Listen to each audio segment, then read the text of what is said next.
राजस्थान का great political drama जारी है।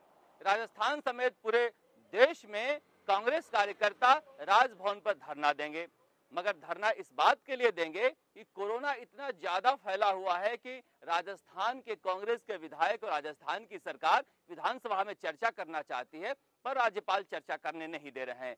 सनद रहे कि जब राजस्थान विधानसभा चल रहा था तो उस वक्त आनन फानन में विधानसभा इसलिए बंद की गई थी क्योंकि कोरोना फैला हुआ है। अब मुख्यमंत्री अशोक गहलोत ने दूसरी बार राज्यपाल को प्रस्ताव भेजा है कि 31 जुलाई से राजस्थान विधानसभा का सत्र बुलाया जाए, क्योंकि हम कोरोना पर चर्चा करना चाहते हैं और साथ ही 6 बिल है उसे भी पारित करना चाहते हैं। वो 6 बिल की कहानी और कोरोना की कहानी यह है कि दरअसल कोरोना के जरिए एक बार विधानसभा का सत्र शुरू हो जाए तो बिल के जरिए वोटिंग करा लिया जाएगा और वोटिंग के से पहले व्हिप जारी कर दिया जाएगा और व्हिप में सचिन पायलट के 19 विधायक नहीं आएंगे तो उनकी सदस्यता खारिज कर देंगे विधानसभा अध्यक्ष। उसके बाद जो टोटल स्ट्रेंथ है विधानसभा का वो कम हो जाएगा। ऐसे में अशोक गहलोत सरकार बहुमत में आ जाएगी। यानी पूरा खेल सरकार का है, लेकिन इस खेल को राज्यपाल भी समझते हैं, सचिन पायलट गुट भी समझता है, इसलिए इस खेल को बिगाड़ने में लगे हुए हैं किसी तरह से सचिन पायलट गुट के लोग। और बीजेपी की कहा जा रहा है कि अंदरूनी मिली भगत है।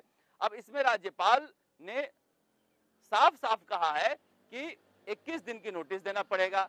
अब उसके जवाब में सरकार ने कहा है कि पहले भी आप 6 दिन के अल्प अवधि के नोटिस पर विधानसभा सत्र बुला चुके हैं, इसलिए एक बार आप फिर बुलाइए। उसमें राज्यपाल ने अगला सवाल यह किया है कि स्वतंत्र रूप से बिना डरे हुए विधायक विधानसभा तक पहुंचे, अब उसकी सुनिश्चितता कैसे की जाएगी ये देखना दिलचस्प होगा। लेकिन इस बीच एक और खबर, दिलचस्प खबर ये आई है कि जिस तरह से राज्यपाल ने कहा है कि चूंकि मामला सुप्रीम कोर्ट में चल रहा है इसलिए विधानसभा अध्यक्ष अगर विधानसभा बुलाते हैं और सुप्रीम कोर्ट में सुनवाई चल रही है, इस दौरान 2 संवैधानिक संस्थाओं का टकराव हो सकता है। इस टकराव को टालने के लिए बेहतर है कि विधानसभा न बुलाई जाए। इसके जवाब में कांग्रेस के वकील और कांग्रेस के नेता बैठे हुए हैं और ये कहा जा रहा है कि एक तरह से विचार विमर्श किया जा रहा है कि क्या विधानसभा अध्यक्ष ने जो याचिका सुप्रीम कोर्ट में डाली है उस याचिका को वापस लिया जा सकता है क्या। एक बार हम एक विधानसभा अध्यक्ष याचिका वापस ले लेते हैं तो सुप्रीम कोर्ट के फैसलों का इंतजार नहीं किया जाएगा और देरी नहीं होगी।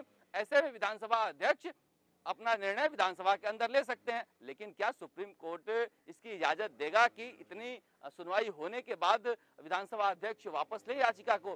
फिलहाल ये सारे कयास लगाए जा रहे हैं, लेकिन कुल मिलाकर अशोक गहलोत जल्दी से जल्दी चाह रहे हैं कि विधानसभा सत्र बुलाया जाए। होटल में बेचैन हो रहे हैं विधायक। हालत यह है कि अगर कोई विधायक 10 मिनट के लिए होटल में गुमसुम रहता है तो बेचैनी बढ़ जाती है। अशोक गहलोत के लोग जो संभाल रहे हैं मामले को, विधायक को बैठाकर पूछा जाता है कि आप उदास क्यों हो, आप बेचैन क्यों हैं।